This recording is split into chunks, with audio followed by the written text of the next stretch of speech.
Hi everyone, good to see you all.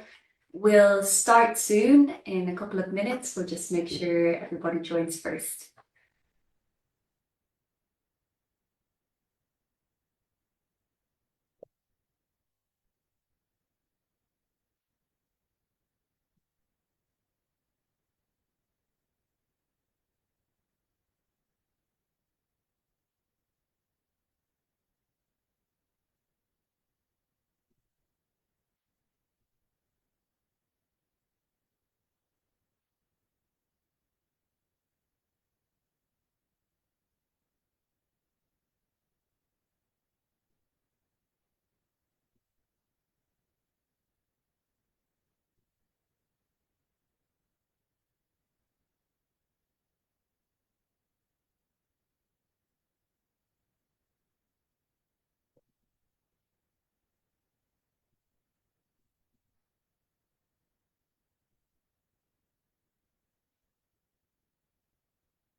Hi Welcome everyone. everyone. Thank you So so much sorry, for having joining. problems connecting via Zoom. Sorry about that. Here I No, am. no problem, Dalia. We're waiting for everybody to join, so I think we're good to go now. Great. So thank you, Dalia, and thank you to everyone for joining. For today's workshop, the role of young chefs in food systems, we're very excited to begin. First of all, you all know me by now, and my colleague Greta Bortolotti. We're part of the Youth Culture and Food Heritage Programme of the World Food Forum Global Youth Action Initiative. And it's my pleasure to introduce our colleagues today from the Agri-Food Systems and Food Safety Division at the FAO. So our two colleagues from this division will be leading the workshop today. And these are Agri-Food Systems Specialist Dalia Mattioni and Partnership Specialist Anouk de Vries. So welcome and thank you so much for joining. So as we mentioned, this session will be recorded and it will also be available on the World Food Forum Youth Skills Hub after the call. So without further ado, I give the floor to our Agri-Food Systems and Food Safety Division colleagues to begin the workshop. Thank you. Thank you to our colleagues Flora and Greta. Thank you so much for organizing this. We're really happy to be carrying out this presentation and this meeting with you today. I think generally speaking, I feel the FAO is a bit let's say the HoReCa sector, and in particular the catering, the restaurant sector, is a bit of a blind spot for us. So it's really a great opportunity also for us to be learning from you. So I feel that this is a bit of a sharing session that we will have together. I'd like to start this meeting just by giving you an idea of the agenda. So we'll start with a little Mentimeter exercise, which will allow us to get to know you a little bit better. Then I will give a presentation, let's say, based on some slides on what we mean by food systems, what we mean by food systems approaches, and where we see, let's say, your role as chefs, and in some of you, in some cases, as restaurant managers and owners. And then on the basis of that, we'd like to have a bit of an interactive session, a bit of a Q&A session with you, depending on how many questions you might have on the presentation. We may divide you up in teams to zoom in on a couple of what we think are key questions, where I think some interaction would be useful. And then I'll just conclude since we only have an hour. I don't know if Anouk, you have anything you want to add, or if you're okay. No, perfectly fine. Just very much looking forward to also, indeed, as you said, Dalia, hear from a group or profession that we don't often engage with in FAO. So it feels also like a great learning opportunity for me. So looking forward to meeting you all. Great. Usually I would have a tour of the table when we have this kind of situation where you all present yourselves. But we have looked at your profiles, we have looked at your bios, so we feel that we kind of know you a little bit. But anyway, so let me just jump into it. So we have this little exercise for you to start off with. So I want to share my screen with you. It's a Mentimeter exercise. I think you can see my screen, right? Yeah, you just need to put it in presentation mode. Okay, is it in presentation? Oh, no, it's not. Okay, all right, good. Okay, so that's me. And this is the QR code. So if you can just use it with your phones or with your laptops, or if you want to use the number that you see at the bottom of the slide, just to put in your responses in the menti.com. So what we wanted to know is, this is a hypothetical sentence that you might be starting. So in my restaurant slash catering activity, I pursue or I practice sustainability by what kind of actions do you carry out to make sure that your activity is sustainable? That's what we're trying to get at. So maybe I'll give you 2 or 3 minutes to fill in the Mentimeter while you think about it a little bit. As I said, we have read a little bit in the descriptions of yourselves how you try and do this, but I just wanted to get more a bit, more views from you on what you think makes your restaurant or your activity sustainable. Yeah, and just to say, Dalia, I can start seeing first results come in, so that's great. So we'll give everyone a little bit of time to think about it. Yeah. But you can also, a Mentimeter should allow you to give more than one response. So of course, there might not be just a single action that you identify with sustainability. There might be multiple, and you're free to also submit and share about more than one thing that you're doing.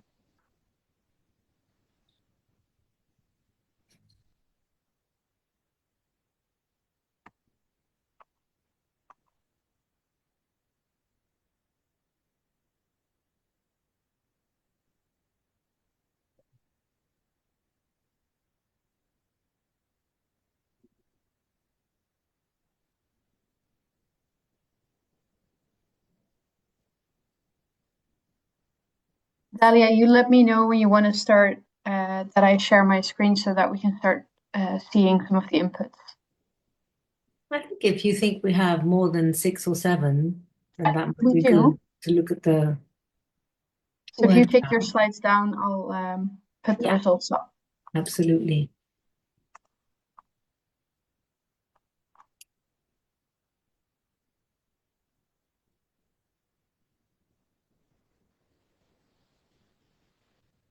Okay, great. So waste, water audits, absolutely. So food loss and waste is absolutely an important area. Natural resources, water. Always looking for ways to utilize locally sourced ingredients, short food chains, providing quality education. That's also interesting. So working more on the consumer side of the food chain, let's say. Working closely with supply chains for sourcing sustainable ingredients. Okay, then maybe we can talk more about what you mean by that. Do you mean organic? Do you mean something else?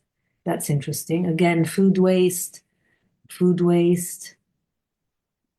wastage, a lot of emphasis on food waste, showing mutual respect, equality for all. That's a very important aspect of social sustainability.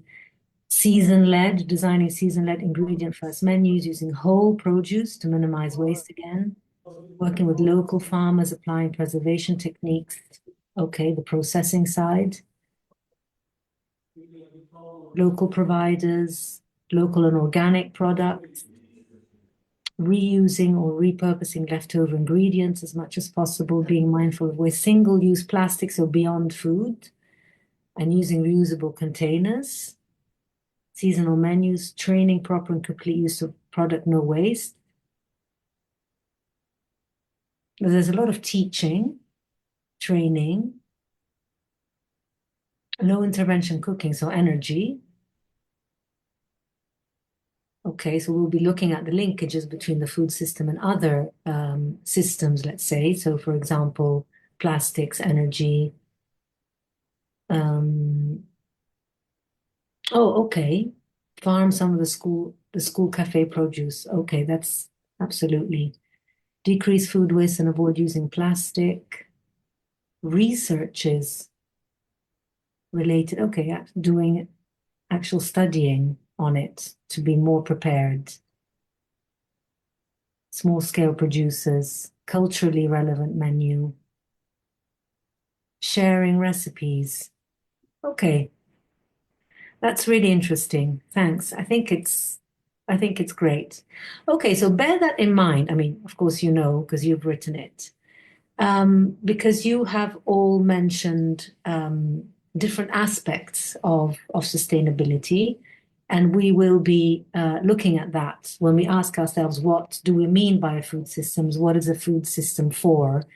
And looking at the different components of the food system. So let's go back to these answers that you've just given us at the end of the presentation. So let me jump right into the presentation. Let me share with you again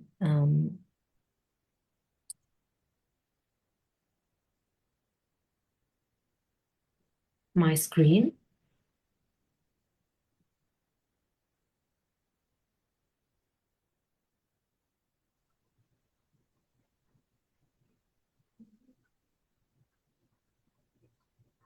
Okay, here it is. Okay, now it's in.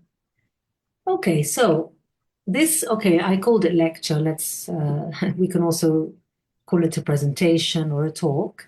It's based on FAO's new report, which is this one, Transforming Food and Agriculture Through a Systems Approach. And you can find it easily online. I'll also be sharing these slides with you so you can use them as a reference. So now, what is the challenge? So why are we all here together? What is the challenge that we have as a food community, as people who care about aspects related to food and beyond? So I'll start with a definition, let's say, with a quotation from an important report that came out more than 10 years ago, but I would say it's still what we as a community have in mind, which is that sustainable food systems need to deliver food security and nutrition for all. So, what do food systems that are sustainable need to deliver? They need to deliver food security and nutrition for all, for everyone. So, there's aspects of healthy diets and equity there in such a way that the economic, social, and environmental bases, so the bases that generate food security and nutrition for future generations, are not compromised. In other words, the idea is that the food system needs to deliver food security and nutrition for all without spoiling the environment, without being to the detriment of social justice, and being economically sustainable. So there's many private actors involved in the food system. They all need to be profitable. So this is what we are aiming at, but it's not something which is happening. Here on the right, you'll find a nice diagram which illustrates the 17 SDGs that we've set ourselves as goals for 2030. And this wheel illustrates the fact that food and agriculture contributes to each and every one of them, or at least could contribute to each and every one of them, but it's not really doing it. Why is it not doing it? What's happening? What is wrong, let's say, with the way the food system is working? Of course, bearing in mind that many things do work well in the food system, I just want to highlight what else is missing. What are the gaps? So there are three big problems, and I just want to illustrate them quickly with three slides. I'm sure you're also pretty much aware of all of this. So the first big problem is that food systems contribute to climate change. And here we have a graph that shows to what extent food systems contribute to greenhouse gas emissions, mainly through the way that land is used, deforestation and intensive livestock in particular. So it does not generate environmental welfare as much as it could, the food system. It creates social inequity, and this is one aspect of social inequity, which is when there is corporate concentration of certain food chains. So this illustrates, for example, the banana food chain. It's a very old document, but it illustrates very much what we're trying to say. So if the final price of a banana is £1, this is the way that £1 is distributed. So very little goes to the farmer or to the plantation worker, and a lot goes to the intermediary. So that's one form of injustice that we find in our food system. And the third aspect, the third negative aspect of the food system is that it does not deliver in terms of healthy diets. What we find today when we look at the statistics, global statistics, is that people suffer from three forms of malnutrition. There is a classic form of malnutrition, well, the one that we are most, at least those who have been dealing with food, who have been working with FAO for the last 40, 50 years, hunger was really the first thing, the first problem that we had to face. And it is still there, unfortunately. It hasn't been totally wiped out. So this graph shows how many people of the world population are undernourished. So we're still at around 800 million people who are suffering from hunger, so they don't have enough calories. But the big problem we face today in terms of malnutrition is overweight and obesity. And here you have a graph showing how underweight is decreasing while overweight and obesity are increasing worldwide. And in terms of numbers, we're talking about more than 2 billion people worldwide suffering from this problem. So it's not that they don't have enough to eat, it's that what they do have access to is not the right mix of food in terms of quality of the diet. And then we have problems of micronutrient deficiency. So again, they might have enough on their plate, they might have enough calories, but there are some micronutrients, key micronutrients that are missing. And some continents, of course, we see this more than in others. So we've got three big problems. And these three big problems have a cost. So for example, if we take unhealthy diets, they weigh on the ministries of health of every country. Ministries of health have to pay because people get sick for the fact of not eating well. So I'm putting it in a very simple way. If you want to find out more about this concept of the true cost of food.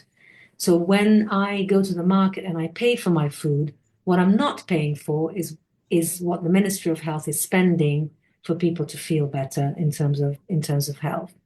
So this is a very interesting concept because it kind of costs. It gives you an idea of how much the fact of not having healthy diets, of not having a healthy food system costs on society. And here you can find more information. So let me move this because I can't. So what that means is that we need to have a food systems transformation. So we really need to be thinking about how food could contribute to the SDGs. And these are just four pathways in which food can contribute to the SDGs. So it can contribute by delivering better nutrition, so healthier diets, by not harming the environment as much as it does, so better environment, better life, so it's about the social justice aspect of it, and better production. Of course, we need to make sure that there is still a good productivity of the agricultural sector. So this is our vision. This is where the food system is supposed to go. But what is a food system and how do we get there? So this is one of many diagrams that exist of the food system. You will, if you look at, the term food system, maybe you've already done it, you'll find lots of diagrams. I find this quite, it shows the complexity of the food system, but without getting too messy, let's say. So let's start from the end. So where you see diets. So where you see diets, nutrition and health outcomes on the right and other impacts, social, economic, and environmental, is what I've been talking about. These are the outcomes of the food system. So the food system is supposed to deliver this. It's supposed to deliver nutrition and health outcomes, healthy diets, and at the same time also environmental and social welfare, and also making sure that private entrepreneurs are able to make a living out of food. So this is ideally where we want to go. If we work backwards, we'll see that obviously this depends on on consumer behavior. So, what consumers actually end up buying, for example, when they go to the market or eating out, in your case. And that in turn depends partially on individual factors. So, for example, which economic group do people belong to? Are they people who have purchasing power? Are they low income, middle income, or high income people? Do they have the knowledge to choose? What is their situation at home? So these are individual factors that go beyond, let's say, the remit of whoever works on the food system. But consumer behavior is also influenced by the food environment. So by what people find in their environments, and I'll go into this a little bit more. And in turn, that depends on the food supply chain. By the food supply chain, we mean anything that goes from seed to consumer. So the food supply chains are usually divided into these 4 segments. So food production, so think about the farm or fishers, for example. Then once you have the harvest, the storage and the distribution, the transformation of that product, and then the retail and the marketing, and of course the consumer. So this is, let's say, the main central piece of the food system. Of course, the food system is very much influenced by external drivers, and you'll find them up here on top. There can be many types of external drivers. Climate change, for example, we've spoken about that. Also certain crises like COVID, for example, that was a bit of an external driver that had an impact on food. And in turn, food itself can have an impact on the drivers themselves. So if through the food chain we are creating more, for example, greenhouse gas emissions, that in turn will strengthen, that there will be a negative feedback loop in terms of climate change. So we will have a worsening situation in terms of climate change. I want to focus here on 2 aspects that I think are important. One of them is on the multiple outcomes of the food system, which I've spoken about. And it's important here to bear in mind the concept of trade-off. So sometimes in order to get one outcome, there might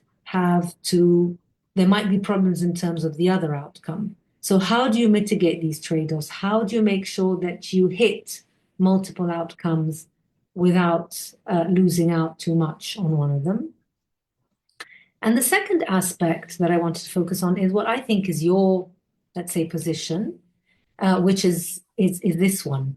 So restaurants, catering, chefs really are an important aspect of the food environment. And I just wanted to zoom in on this a little bit. Hang on, I'm trying to move. Okay. So this zooms in a little bit more on the concept of food environment. It just shows what I was showing you, but in a circular way. So you'll see that at the center we have diet quality. This graph was particularly developed by people who were thinking very much in terms of healthy diets and nutrition. You won't find the environmental side here, which has been in time, obviously, introduced. And you'll see here that the food environment is made up of the physical access to food. So what people find when they physically go and buy or eat out. Do they find only fast foods? Do they find different types of eating out outlets? When they walk into a restaurant, what do they find on the menu? What types of foods? So this is physical access to food. The same for the supermarket. When I walk into a supermarket, when I walk into an open air market, when I walk into a grocery store, a convenience store, what do I find? What am I exposed to? So, and then of course there's a food price. So it's also the relative prices of foods when I walk into these places. And also the marketing, the information that I'm given. So all of this has an impact on the decisions that consumers made. Of course, in addition to their own personal attributes. So for example, if I come from a low-income family, I'm more likely to choose certain types of outlets and certain types of items on the menu. And then, as I said, the food system has multiple outcomes. That was an important aspect, and I think I've made that point. Just a little, let's say, sidetrack on this. When we make this presentation in FAO, of course, we have in mind policymakers, we have in mind people who design projects. So we have in mind let's say, a higher level. And I know that you're all also very active in your communities because I was reading your bios. So you don't only have the hat of a chef or restaurant owner, but you also, I know, contribute in the community. So it's important for you to have this broader picture.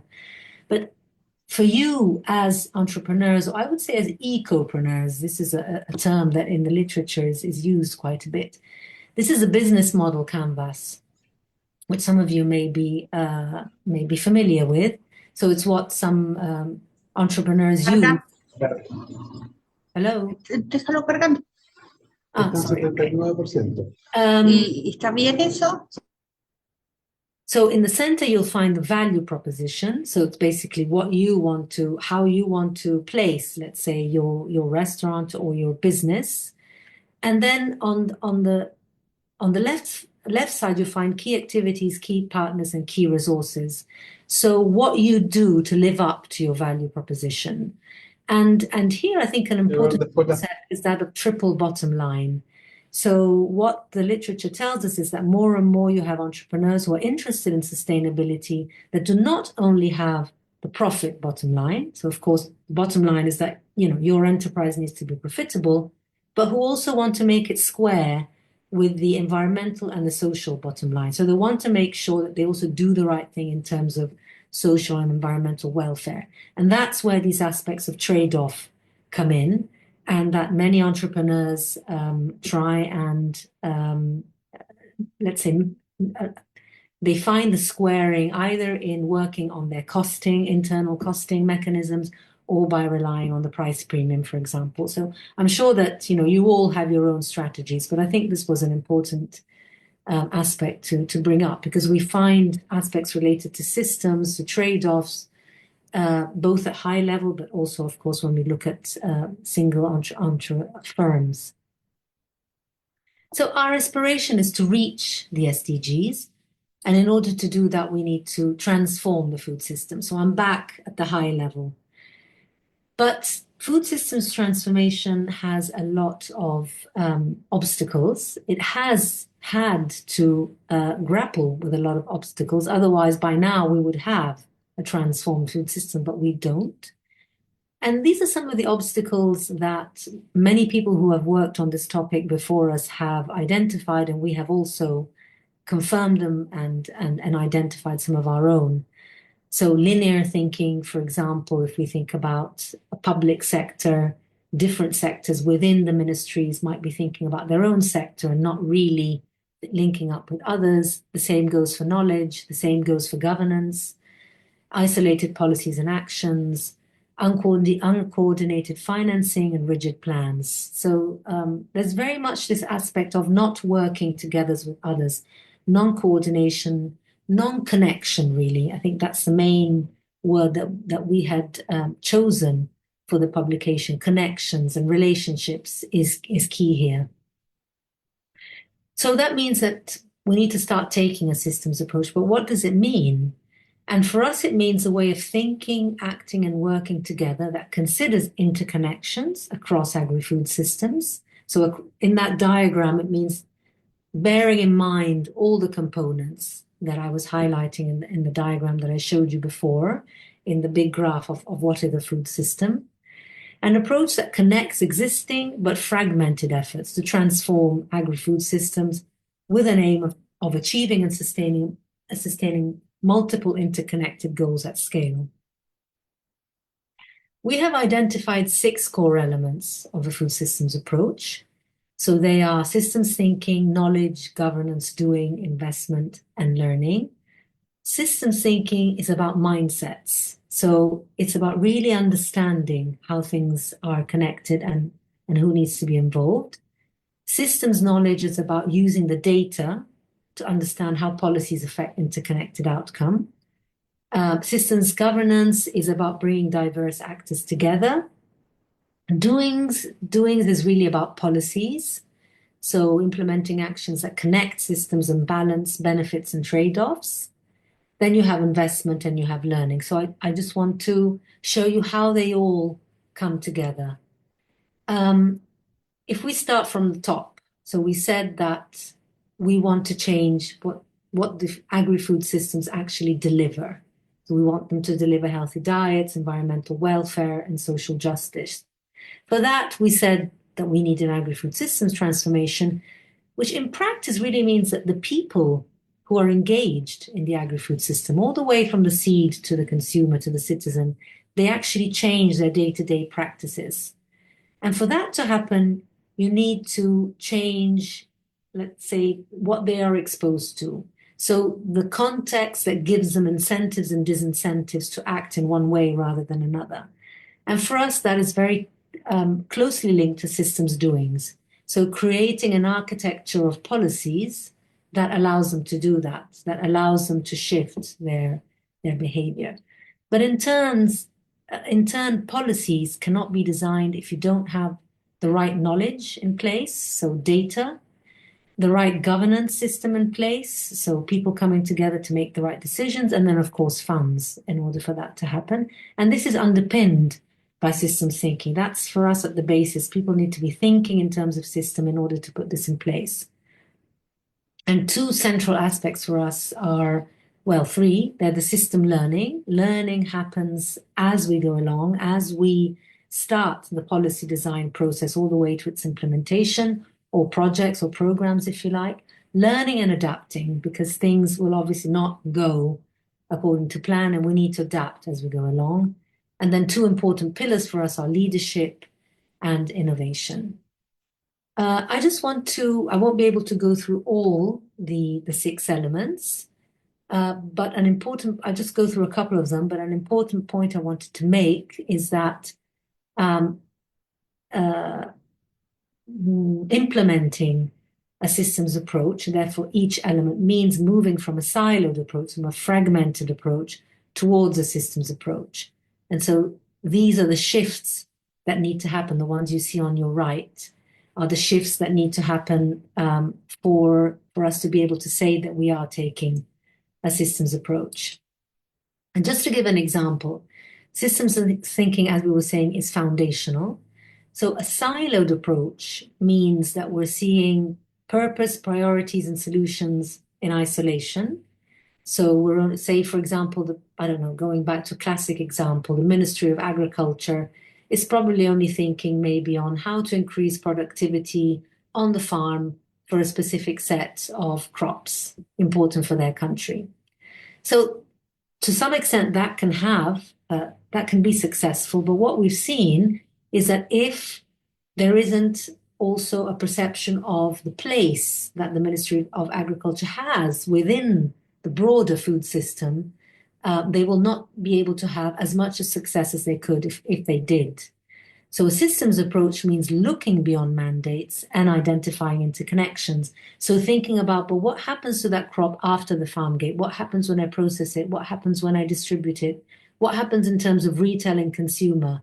So that will allow me to make sure that I make the best decisions within my sector, because in the end, we actually work within the actual sector.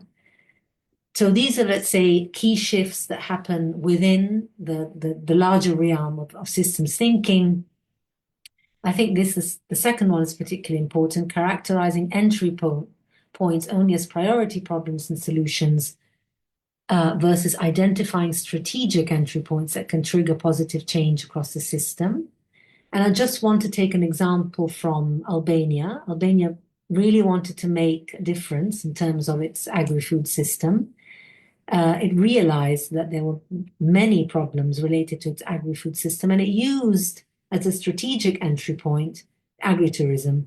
It decided to work on this subsector within the larger agri-food system because it felt that it could make things right in terms of agriculture, but also food processing, tourism, culture, and environmental welfare. So there were many areas, many co-benefits that were being reached through a single action. So that's what we mean by that.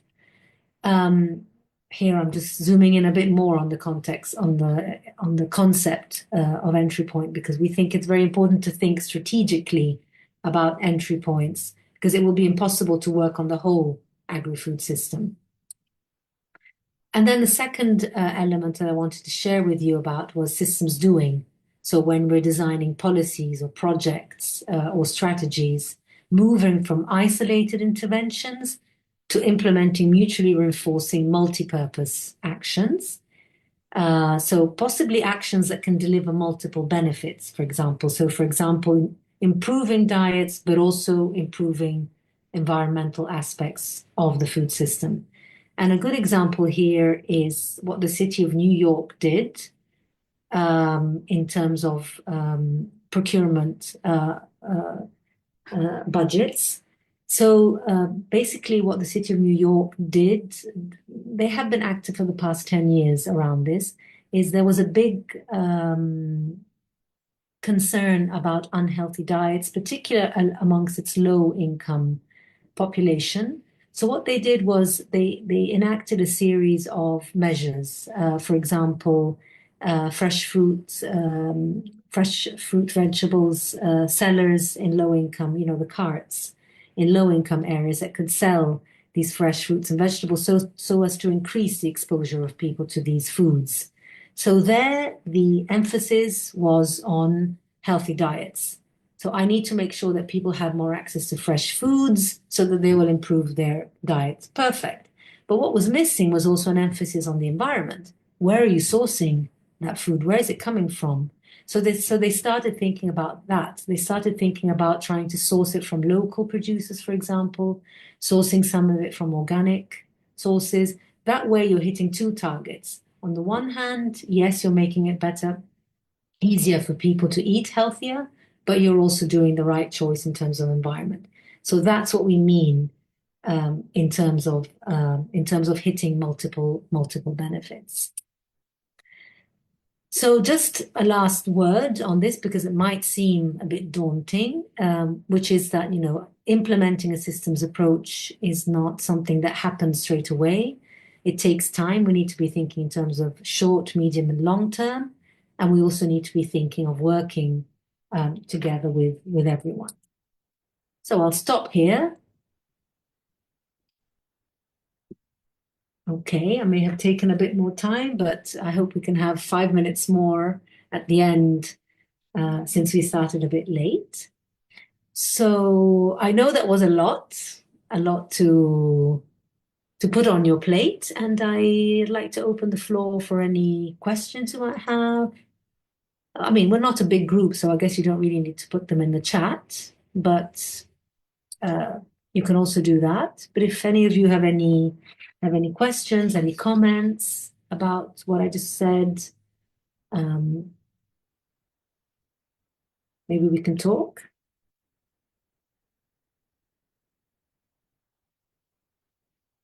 No? You can raise your little hand. It's all crystal clear. Okay. All right, then maybe what we'll do. Oh, thanks. Thanks, Alpha. I think questions will begin to appear when we try to apply them. When you try to apply it in your own Yes. in your own work. No, but I'm sure, I mean, you are already applying it.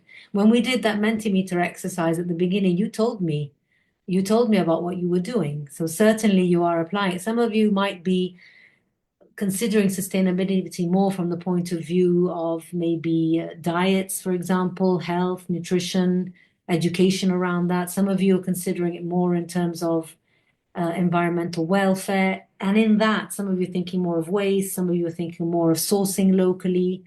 Some of you are thinking about smallholders, so the social aspect of, making sure that also more smallholder farmers are able to make a living.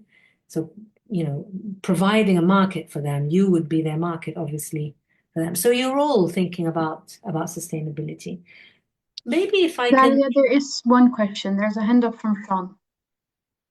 Yes, please go ahead. Hi. Thank you for the presentation. We look forward to receiving that in the future, and we'll also go through it in detail because, as you quite rightly mentioned, there's quite a lot of food for thought, pardon the pun, and equally, I'm working in a very practical application of what you have basically presented, and I think that's important to sort of quantify and making sort of smaller chunks to break down what you've delivered into smaller chunks so we can inform our young practitioners in a way that they are able to understand and implement to show an improvement and to make change. And I think at the moment for me as well, specifically working in this environment in a school, I see a lot of actions in place, random actions taking place from colleagues, from myself, from different departments. And I'm not sure how we're measuring that. And I find there's a little bit of disparity between measuring an action and it's kind of, let's just go and do things, but let's not measure it appropriately. So there's kind of some good studies out there for sure. And that's kind of my feeling right now. There's lots happening. There's lots of random stuff happening, but in terms of measuring, I think we need the support of the University of Applied Sciences. We need the researchers to help us out with that. And yeah, otherwise, thank you for the presentation. Thank you. Thank you so much, Sean. Maybe I'll take a number of comments, questions, and then we can either I can give my comment, or if someone else wants to add theirs, they're welcome. I think it was Rosalind first, and then Suhair.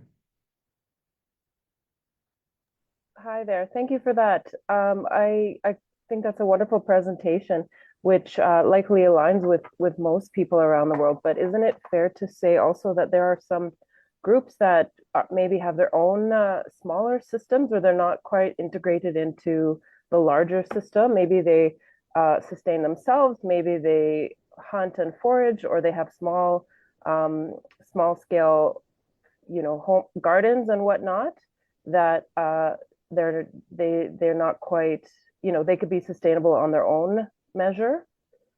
Could you just comment on that? Yes, absolutely. Maybe, well, okay, I can comment on that straight away. Yes, no, absolutely. It's a matter of levels, really. As I said, when we talk about taking a food systems approach, and the data, well, I didn't really show you any data, but what I was telling you at the beginning, the misgivings of the food system as a whole, the agri-food system, that comes from data that has been collected globally. So each country has collected their data. So globally speaking, we can say that the food system is not particularly sustainable. As I said, it contributes, only the food systems contributes 30% to greenhouse gas emissions. That's a lot. Then, of course, within this picture, there are people who are using practices that are sustainable, in this case, environmentally sustainable, for example. That's absolutely true. Mm-hmm. But as FAO, we're working with all the governments, we're working with all the countries, and we're trying to make sure that the numbers square at the level of the country, and we know that at the moment they're not. So in fact, what you mentioned, they're often good inspirations, and unless they're very micro. I mean, for example, well, even hunting, it could be a diversified livelihood. You also find hunting in high-income countries, actually. But Mm-hmm. what happens at the niche, what happens at the grassroots, can also be an inspiration. Sometimes there are innovations that can be outscaled or can be upscaled. So it's actually quite important to look at them. So maybe they're not adding up in terms of number, but they're very important for the way forward. I don't know if that answers. Mm-hmm. Yeah, and it's just a kind of a comment, not a criticism or anything, but thank you. It gives me more to think about. Yes, Suhair. Good evening, everyone. My name is Suhair Kilani. I want to ask you something, please. First, I would like to thank you for the presentation. I have one question concerning my main problem, which is the lack of clear picture of the situation in each country in the Middle East to train, explain, or to build upon. Even local chefs, they don't have or realize the seriousness of the situation regarding sustainability and the environment. So can we have a source with available statistics for each country, or do you have a source that, at least for the region, that we can use? You mean on sustainable food systems? Yes. I think FAO has information on aspects related to the sustainability of food systems for each region, because we have regional offices.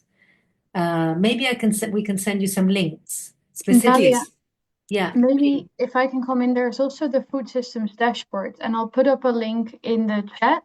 It's a dashboard that a lot of data come from FAO, but also from other sources. And it actually has data on all sorts of different aspects of the food system at country level.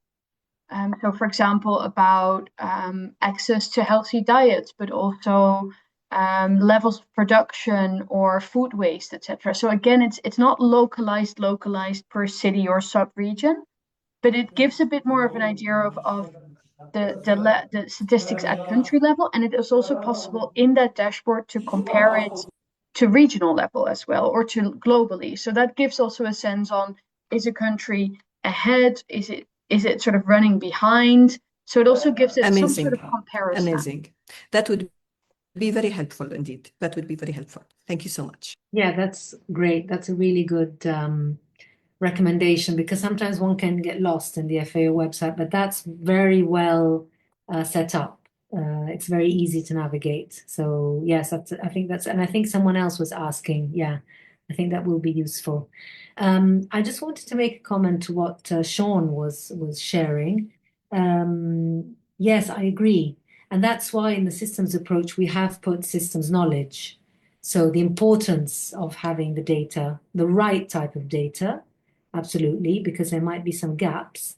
So I totally agree. That's very important. Then, of course, sometimes you have the data, but then action is not taken.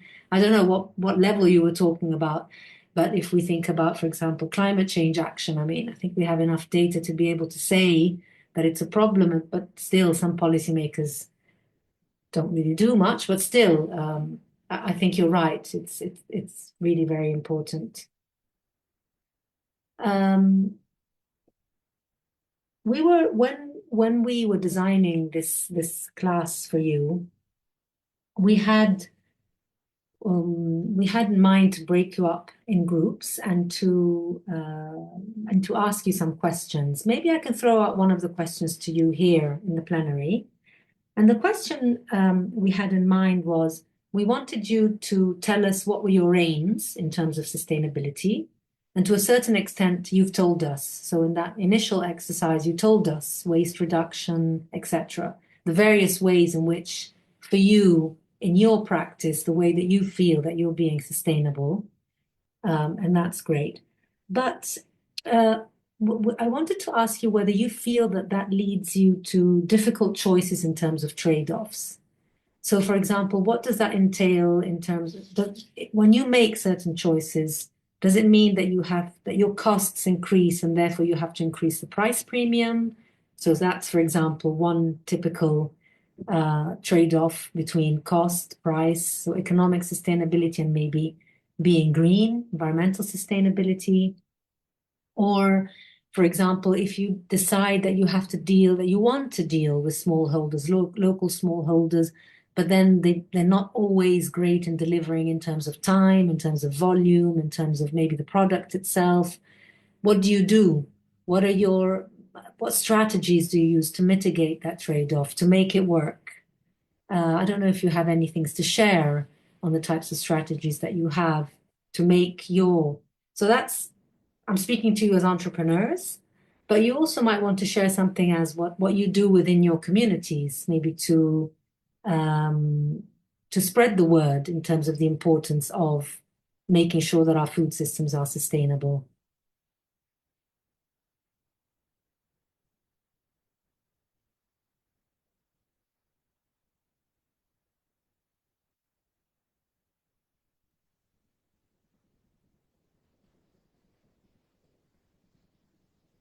Do you want to share something? I see Pius. Yeah, please.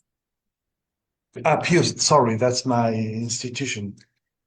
We work together with Chef Marlene, that's somewhere in there in academia. So what we do concerning sustainability is mostly teach about gastronomy and food engineering sustainability issues, the basics of sustainability. And and also we are doing research on traditional culinary practices and how they are or are not sustainable. And from those results, we spread the word saying, hey, maybe this is very traditional, but it's not necessarily sustainable. We should try to look into it from another angle. So that's where we are here in Ecuador. Okay, but Yes. so basically you do this research, you might find out that it's not sustainable, and then you disseminate the research. That's your Yeah, way. of course. Okay, I see what you mean. Okay, that's great. That's interesting. No, definitely education and teaching. We obviously, as FAO, because we work with governments, that's our clients, and governments have the possibility of actually writing policies.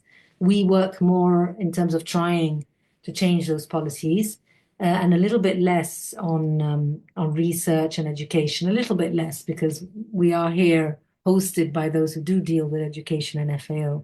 But definitely that's a very important aspect, which might not have the impact, let's say, that a policy has. Of course, if you have a policy, it will have a very strong impact because it will send very strong signals to actors to act in one way or another.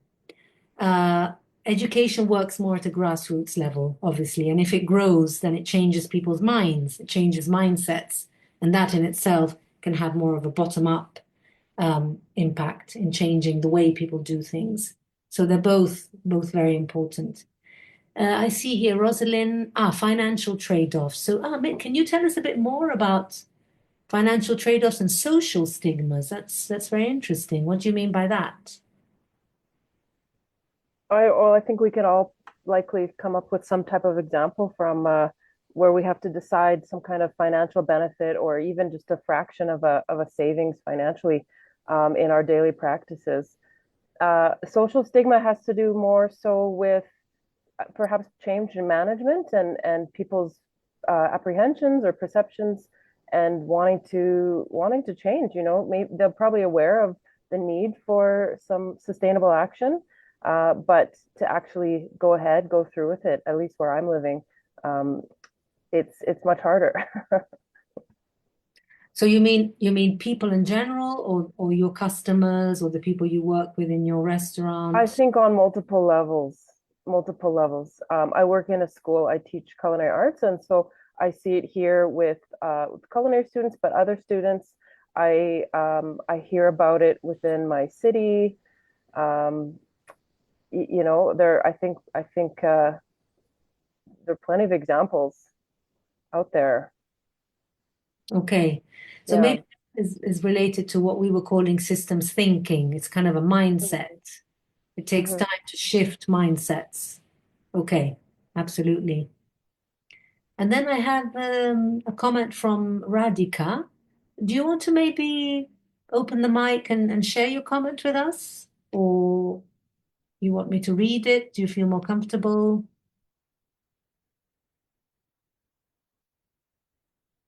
Okay. My sustainability goals go beyond ingredients. Oh, while we absorb the higher costs of farm-to-table sourcing to support ethical, transparent supply chains. Oh, gender-inclusive kitchens, creating safe spaces for women and non-binary professionals, and challenging the male-dominated culture of hospitality in India. That's something I hadn't really spoken about, but that would go into the social sustainability aspect. Absolutely. These are very important aspects.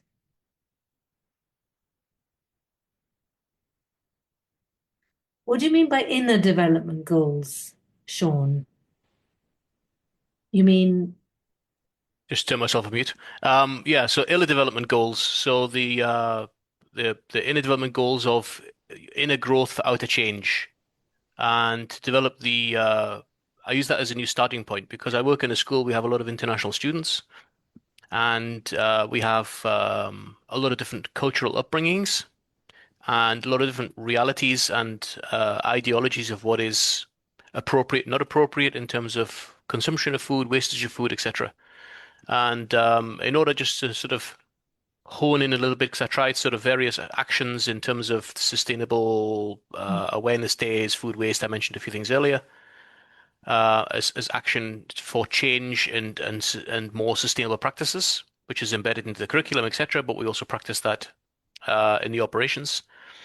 I was feeling that there was a little bit sort of, okay, they're coming at this stage and they're sort of just going in and tackling issues. And they're not always 100% understanding why they need to tackle issues. And it's not just about achieving goals and ticking off boxes. It's also about an understanding and changing cultural beliefs in some respects.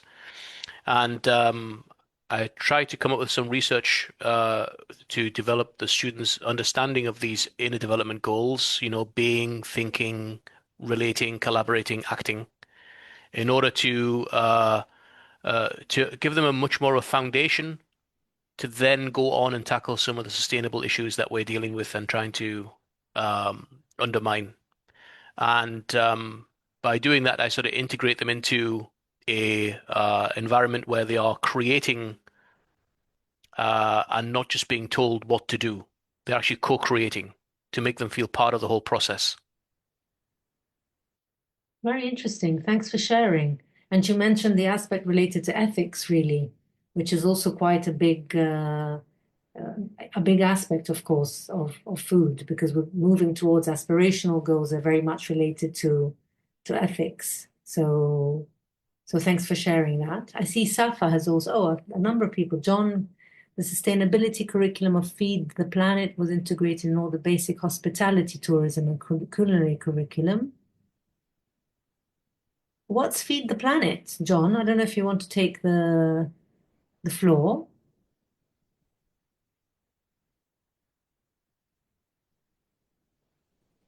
Sally, also to say that Suhar has had her hand up as well. Oh, yes, thanks. So maybe.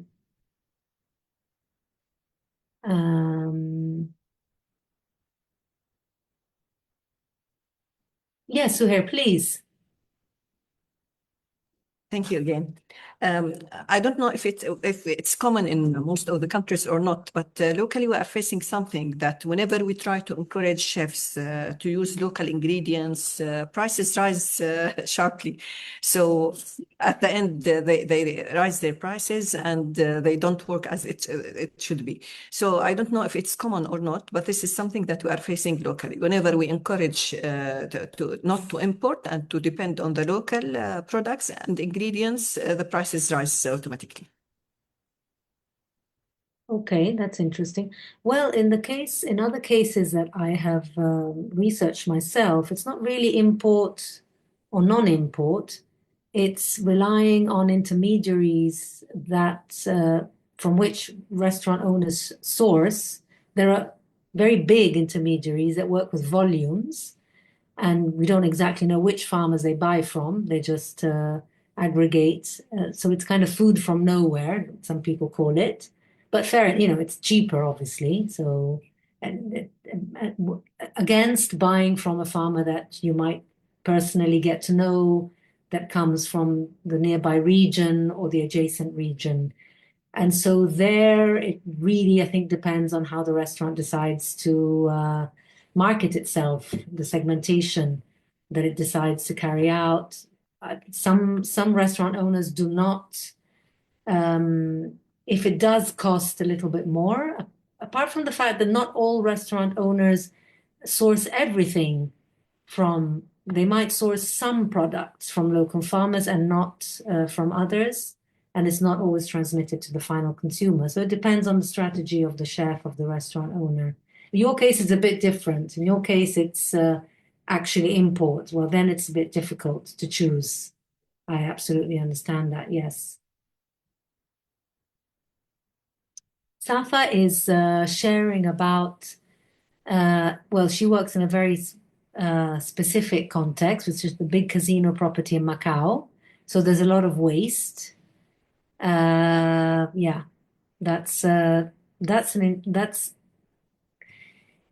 it depends also what people expect, when they go to these contexts, how much they're able to pay, but also what kind of knowledge do they have, what expectations. So it might be more difficult to carry out a shift in this type of context.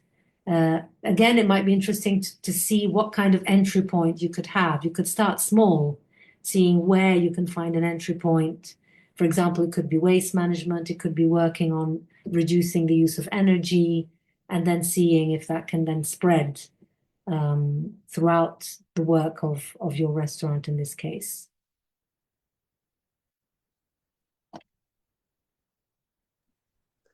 I wanted to add one thing about combating that trade-off between food cost and labor cost in terms of trying to source more sustainably, and the fact that locally grown vegetables from small producers often will cost more than mass-produced product from the wholesale intermediaries.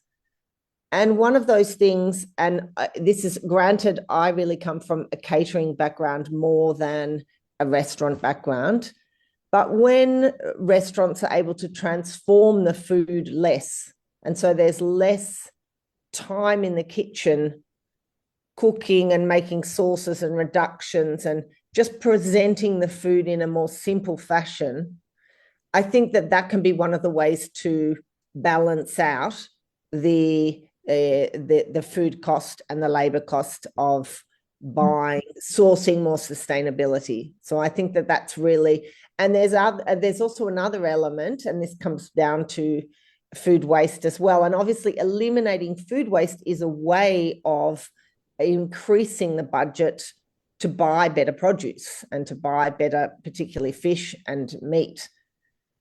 And that is how it gets served, whether people get given a full plate and then some of it ends up in the bin, or whether you serve bit by bit, or you give people, even in a buffet type situation where you're able to offer people the food, where there's some control over the portion sizes, but people are invited to have more if they want more, but not necessarily given a pile of food at the beginning.